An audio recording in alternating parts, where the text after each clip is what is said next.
अस्सलाम वालेकुम जी, मैं हूं नसीर काकड़, नुमाइंदा सबूत न्यूज़ कोयटा से।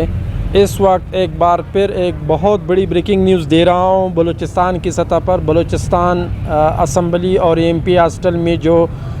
पोस्टों के लिए उम्मीदवारों ने कागजात नामज़दगी जमा कराई थी साबिक़ा दौर हुकूमत में, एक बार फिर सोशल मीडिया पर एक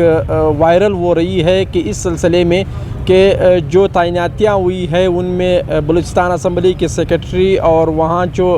स्टाफ और अमला है उनके करीबी रिश्तेदारों को एक बार फिर भर्ती करने की कोशिश की गई है और सोशल मीडिया पे नाम वगैरह भी चल रहे हैं। तो इस सिलसिले में मुतासरीन जो कि मुतासरीन है और टेस्ट इंटरव्यू में पास भी हो चुके हैं, इस सिलसिले में उन्होंने कल बरोज़े पीर बलूचिस्तान हाई कोर्ट से रजू करने का फैसला कर लिया है। बलूचिस्तान हाई कोर्ट में इससे कबल इसके भी यूनिवर्सिटी के ज़रिए तमाम जो असातिज़ा की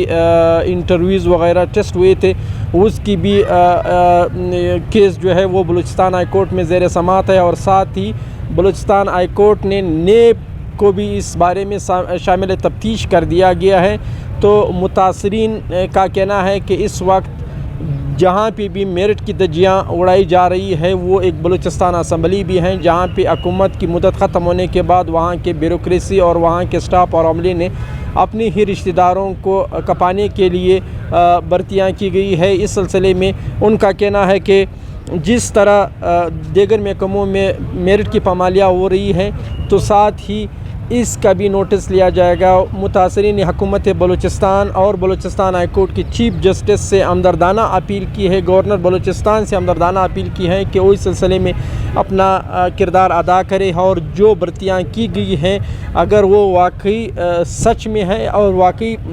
हुई है सही मानों में तो इनका जो है नोटिस लिया जाए और इनको जो है मनसूख करके दोबारा जो मेरिट पर आए हुए लोग हैं उनको भर्ती किया जाए।